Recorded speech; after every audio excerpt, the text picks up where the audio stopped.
I'm viewing our great citizens of this country, to a certain extent and to a large extent, as warriors. They're warriors. The message is that the American people have gone through significant death before. We've gone through it in World War I. We've gone through it in World War II.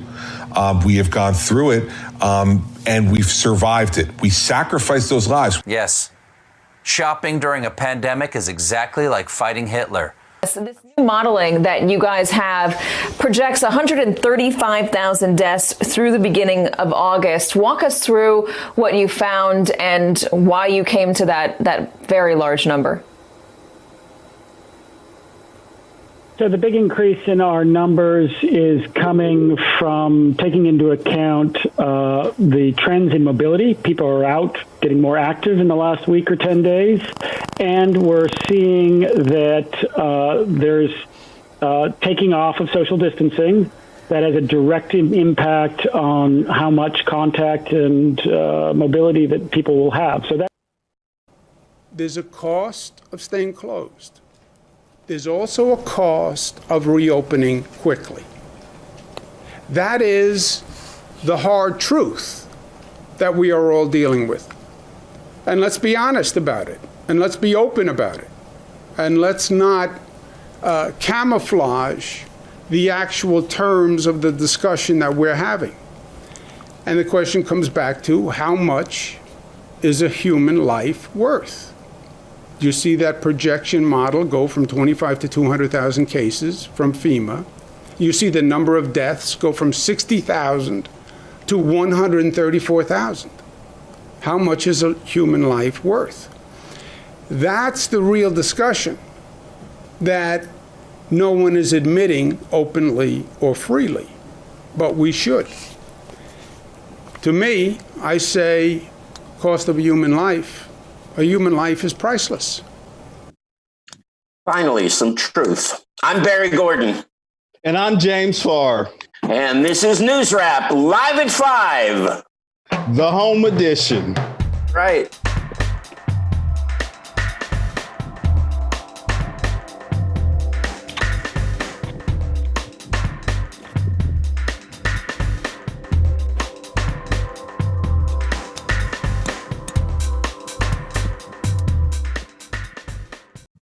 Hello and welcome. And I want to do a special welcome to a friend of the show, a friend of the channel, wonderful talent on the channel, who's with us while Dre is chasing down a story, I think, today.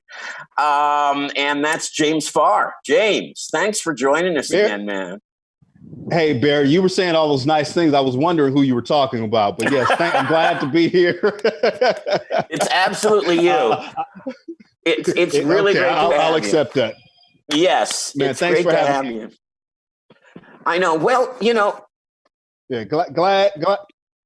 I think that Cuomo finally said what has been on everyone's mind. It's been on my mind. I said this a few weeks ago to my wife, and we were just talking, and I said, you know, what was that?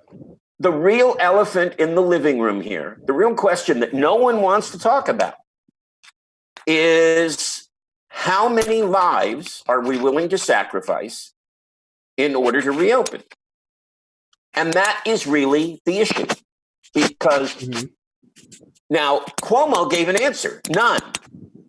I mean, he basically said you can do it all, right? He basically said if you follow the data, you follow the science, then you can do it all. Then you can make sure that you don't increase those deaths. And, you know, but it's got to be careful and it's got to be smart. And the problem is all we can do is recommend. I mean, all that a government can do is recommend. If people don't follow it, and, you know, I've been going out for walks and stuff and I wear my mask, and most people are doing nice social distancing. Very few are wearing masks. I've had some joggers just come right next to me, you know, flying by me with the sweat flying off of their bodies. And that doesn't make me feel really, really comfortable. So what are you seeing? Are you seeing people basically observing the rules here? Well, for the first time in my life, I've not been offended by a white woman crossing the street as I'm walking past her. So, and that's not to make light of what it is, right? I mean, this is new for all of us, right? I mean, that's right. Just imagine having to actually take inventory of your space and who's around you. And sometimes I'm a little frustrated because I'm out with my son all the time. We're walking, we're out exploring, and it's a little bit easier for an adult to step into the street or kind of off the curb than it would be advisable for, a father or a parent with a child. But I'm seeing a little bit of both. I think where we're really in trouble, but I want to kind of dial back to what Cuomo said. I mean, it's almost like he's suggesting eradication before we open up, and that's just not practical, right? That's not going to happen. No, and he's not. He's not suggesting that because he's going to start to open construction. He's going to start to open manufacturing next week. But I was going to say, Barry, but the minefield for me is in the grocery store. Is when you have traffic moving every different direction, people reaching over you, people window shopping and browsing and right up on you in your space. That's where I'm a little bit concerned about. And then also just yesterday, I won't say the store.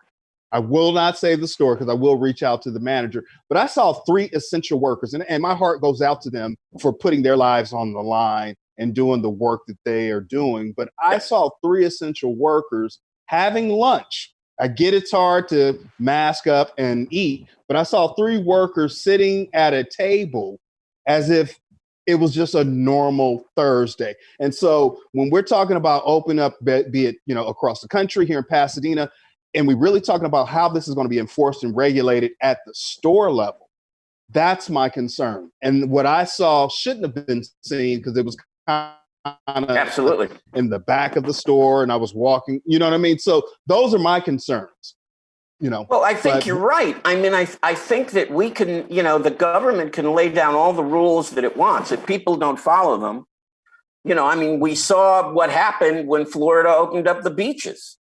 And there were just crowds of people as if there was nothing to worry about. And they had to close those beaches again. And we had to do that here too, with Newport Beach. We saw those pictures. Some people were social distance, but a lot weren't.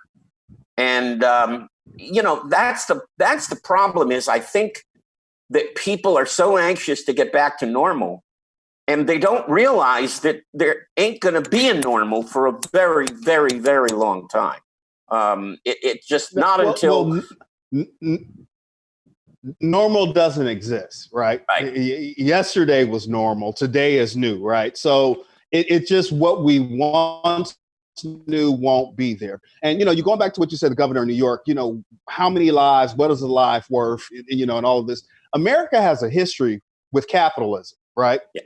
America was founded with the loss of lives through the transatlantic slave trade. So, right. I'm not so surprised that the urgency of many who aren't affected. And then if you want to also look at this through the lens of the African-American experience, we've had to kind of navigate this space, this country, our existence with restrictions on where not to go, or perhaps the police can just round you up, as we're seeing now with social distancing in New York. 40 people arrested, 35 of them people of color. So this is nothing new from an African-American experience. That's right.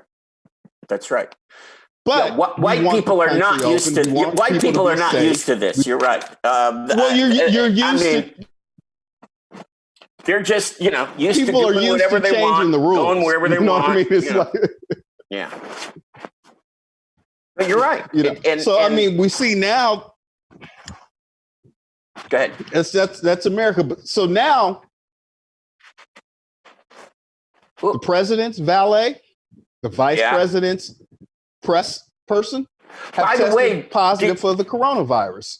Did you hear who that person was for the vice president's office? Olivia Pope? No, it was Stephen Miller's wife. Yes. Does Stephen Miller ring a bell, right? He's the architect. He's the architect of the anti-immigration movement. of the wall of all of these restrictive rules, it was his wife that tested positive. Well, I don't want to go down the pity party there. I mean, and tragically, anyone who I'm not going down the pity party. I'm sorry, I'm not going down the pity party there. You know, I hope he has to wear a mask for the next 3 months. You know, that frankly, go ahead. But when we look at, you know, this talk of, you know, a few months ago, it's a hoax, right? I mean, it's real now. Oh yeah, it's real. So will the president step up and wear masks now? Will we start to see that level of leadership? Because former Governor Chris Christie said people are going to die. What do you say about that, Barry? Well, yeah, I mean, that's the whole thing. They're treating this like a war. And, you know, we've been drafted. You know, I thought we had a volunteer army right now, but we've been drafted into this war. And we're basically being told, go out there, and if you're cannon fodder, you're cannon fodder. I mean, that's really what we're being told by these people. And I think it's shameful. Well, and I think it's wrong. And I think you don't have to have that trade-off. And I think that Cuomo understands that. Newsom understands that. Other governors understand that. You know, then Trump goes to his ridiculous exaggeration of we can't keep the country closed for 2 years or 5 years. No one's saying that. We might have to keep it closed for another month or two, though. We don't know. That's right. No, so no, we don't. But what we do know is for at least 10 days in the news cycle, the dominant story, and it's still there, was African Americans and brown Latinos, people of color, you know, had a higher mortality rate. Right. That's right. We also in that learned that African Americans and people of color, Latinos, Latinx, are more likely to be these essential frontline workers, grocery stores, healthcare, et cetera, et cetera. 10 days later, they're open up. Open up. It didn't matter to those who weren't as vulnerable, a la the governor in Georgia, you know, let's open up the state, but not the mansion. You know, so they're not willing to put the same skin in the game, at the same time. No, Trump's going to be tested every day.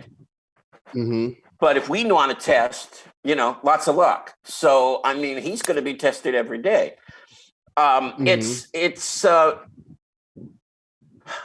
just don't understand the logic. I really don't. I don't understand what he's trying to accomplish, because if this doesn't succeed, he is going to be so much more wounded politically by opening and then having to close up again, you know, than he is by not opening for a little while and following the data. And now he's throwing away the CDC guidelines. He's not honoring them. He doesn't seem to care if states honor them. I mean, it's kind of ridiculous. And, you know, the question is that there's only one way we're going to get out of this. And that's if people feel safe enough to go back in the water. And I don't think most people feel safe enough to go back in the water. I certainly don't. Of course, I'm 71, you know, so that's going to, you know, I'm one of those groups. They'll probably keep me home for, you know, the rest of the year. I don't know what their plans are for me, but you know, it's terrible to watch a lack of leadership. And on the other hand, Cuomo is definitely being honest and he's telling the truth. And I like that. You know, I may not like everything I hear, but it's the truth. So what can I do? Well, we don't want to unpack his policy making right now, because we're not talking about that part of him. No. But he is a great orator, and he has delivered in terms of a presentation that is easily able for an audience to gravitate to and watch and follow. And he's laid out a plan, which is, you know, that's the best thing. He's laid out a plan. You can see the grid that he has. You can see the criteria that he has. He's done that even better than Newsom, although Newsom did some of that well. I thought, you know, I think it was yesterday that, you know, he had the doctor come on and say, here's the criteria and here's what has to happen. But Look, speaking of Newsom, we ought to take a look at the local brief. So let's take a look at that. This is your local news brief for Friday, May 8th, 2020. Pasadena now reports 516 confirmed COVID-19 cases in the city of Pasadena and a total of 65 virus-related deaths. Pasadena's eviction moratorium has been amended to include the prevention of landlords charging late fees and acquiring interest from non-payment. Also, the moratorium now extends to self-storage units. A new COVID-19 testing site opened at ChapCare's Catherine Barger Healthcare Center on Lake Avenue. The site opened after Governor Gavin Newsom's announcement of 80 additional testing sites in underserved communities. More information on booking a test appointment can be found at lhi.care/COVID testing. On Thursday, May 7th, Pasadena City Council held a remote special meeting where reopening local businesses was discussed. City Manager Steve Mermel indicated that the Brookside Golf Course would be allowed to reopen, along with curbside service for the following retail store categories: bookstores, clothing stores, florists, music shops, sporting goods, and toy stores. The reopenings coincide with Governor Gavin Newsom releasing guidelines for California small businesses that qualify for reopening. Recently, California's Finance Department disclosed a $54.3 billion dip in the state's budget after closing everything but essential businesses in response to COVID-19. Sheriff Alex Villanueva has closed the Altadena Sheriff's Department due to budgeting issues. Los Angeles County Supervisor Catherine Barger, who represents Altadena, told Pasadena Now that the Chief Executive Office offered guidance to Villanueva in suggesting limiting overtime and reducing academy classes. Barger is quoted in a Pasadena Now article as saying, "I encourage the sheriff to work with our CEO to identify more appropriate budget cuts that will not impact our communities." The Los Angeles County Board of Supervisors recently withheld funds in an attempt to get Villanueva to address the budget deficit caused substantially by overtime and lawsuits. Villanueva did not appear in a virtual Sheriff's Civilian Oversight Commission meeting where he was encouraged to explain his decision of closing the Altadena station. The commission voted to subpoena Villanueva in hopes of urging him to attend the next meeting. So there's been a 25% increase in this last week in terms of number of cases. I think when Dre and I were on, it was 450. Now it's over 600. And it's over 600. Yeah. And 67 deaths as of yesterday. 67 deaths, yes. And we had hit the milestone of 50 last week. So, yeah. Go ahead. Yeah, but if you look at the concentration, because the city has a dashboard that breaks down confirmed cases as well as deaths by zip code. And when we look at a concentration of the deaths, it's in the 91103 zip code, just north of Washington Boulevard on Fair Oaks, where all the convalescent hospitals are. And so that's a really sad state of affairs. We're wondering, at least I'm wondering, what proactively has our public health department and health director, Dr. Sung, actually done in terms of going in there. We now know that the National Guard is in there to help out. We're dealing with a very vulnerable population. Predominantly, this is not a high-rise convalescent hospital on Villa. Right. This is not where they're having wine and cheese and activities. These people are stacked 3 into a room. I mean, it's a cesspool, horrible management, and people are dying. And something more needs to be done. Well, it does. I mean, are you able to hear me, Barry? Yeah. And we've had that problem before the virus. I mean, the disparity in senior living facilities has been ridiculous. And it's been ridiculous in this city. Yeah, you've got Villa Gardens. I mean, that's really nice. But then you've got these other places, and they have not been sufficiently regulated. And now we kind of have to do something about that. And we've got to regulate those facilities. We did get a comment from Gustak, who says, "I miss Dorothea Bradley." And did you all know her? I knew Dorothea. Did you, James? I had a chance to meet her and talk with her two Thanksgivings ago when she was a part of a feed over at Pasadena Sandwich Company. Very sweet lady. Yeah. And did we lose her because of the virus?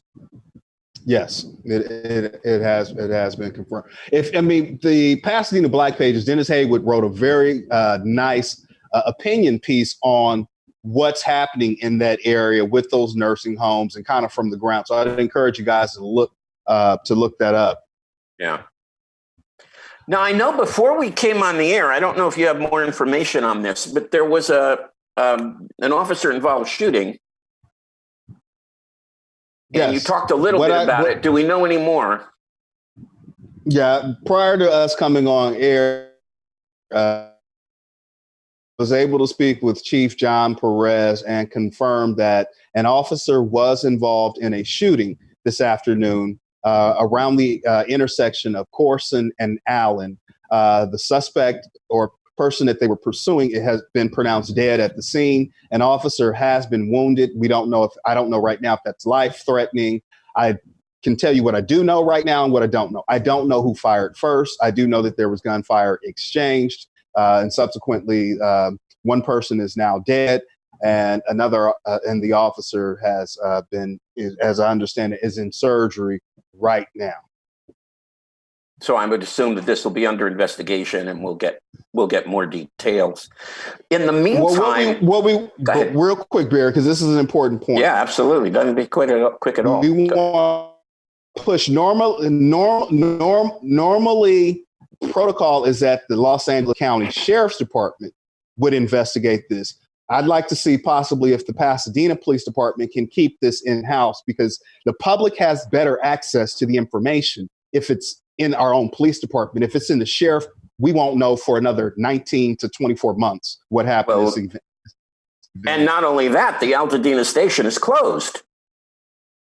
Absolutely. So can you talk a little bit about this dispute and what's been going on? I was a little puzzled by the timing of all of this, why there's a budget fight right now. In the middle of this crisis, in the middle of this pandemic, when we need all of our first responders, I don't quite understand what's going on.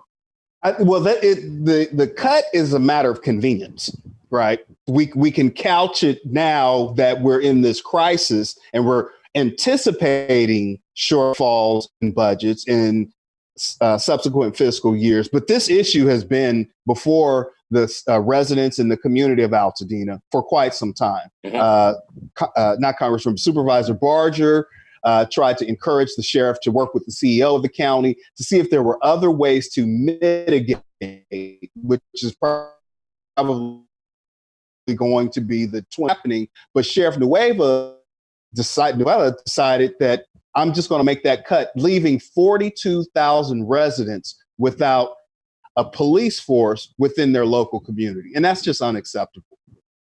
Was that a negotiating ploy? I'm not sure what the sheriff's intention is, but I'm sure glad that the Civilian Oversight Committee has decided to exercise their legislative powers and subpoena him and hope that he show up for their next meeting and be held to account as to why. And the residents of the community of Altadena, they have a right to know that. But why are you pulling the police department or sheriff's officers out of this local community at this time? And especially at this time. I mean, this is so crazy to me. Go ahead. How we want to do on time, because, the council has decided in terms of this rent moratorium, in terms of what residents' rights, and they included lease storage facilities as well as, commercial rent and rental properties as well. But essentially, I'm a little disappointed that the council could not find a better solution Because here's the thing, Barry, and I know Andre have said this before. I know you've said this before, and my 5-year-old probably said it. If you don't have the money to pay the rent today because of the COVID, because of the furlough, because being out of work, to come up with a lump sum payment 6 months after whenever this thing is released is literally an ember to a fire for eviction. And folks are not going to be in a position to do that. So I'm really disappointed. Again, our city council should not be in a position to legislate on rent when you have many of them up there that are actual landlords here in the city. I don't know any business owner that would say, I'm going to legislate, I can't sell a sandwich, for market rate 5 years from now. The sandwich is capped at $10. It just doesn't make sense. No, look, I understand. I mean, I know a kind of a weird situation because I'm involved with a theater company, and we're paying rent. We can't perform. We can't go out there, and we're not probably going to be able to do that till December. So it's stressful on absolutely everybody, and it's so painful. I want to talk more. That we're running out of time, believe it or not. But I wanted to talk too about maybe next week. I want to talk about the unemployment situation and how that's affecting Pasadena, and particularly, are people getting these great checks that everyone's talking about, or has the system just completely broken down? But we're going to have to talk about it another time because I'm getting a signal that we're about ready to wrap up. But James, I really want to thank you for joining us. It's been great to see you, long distance, but you look great. And be well, be happy. Thank you, Barry. And be healthy. Everyone, be healthy. And come back and see us next week. I'm Barry Gordon. Your Q. And I'm James Farr. And this has been NewsRap Live for Andre 5. Coleman. That's right. In for Andre Coleman. Be well, Andre. All right. See you next week.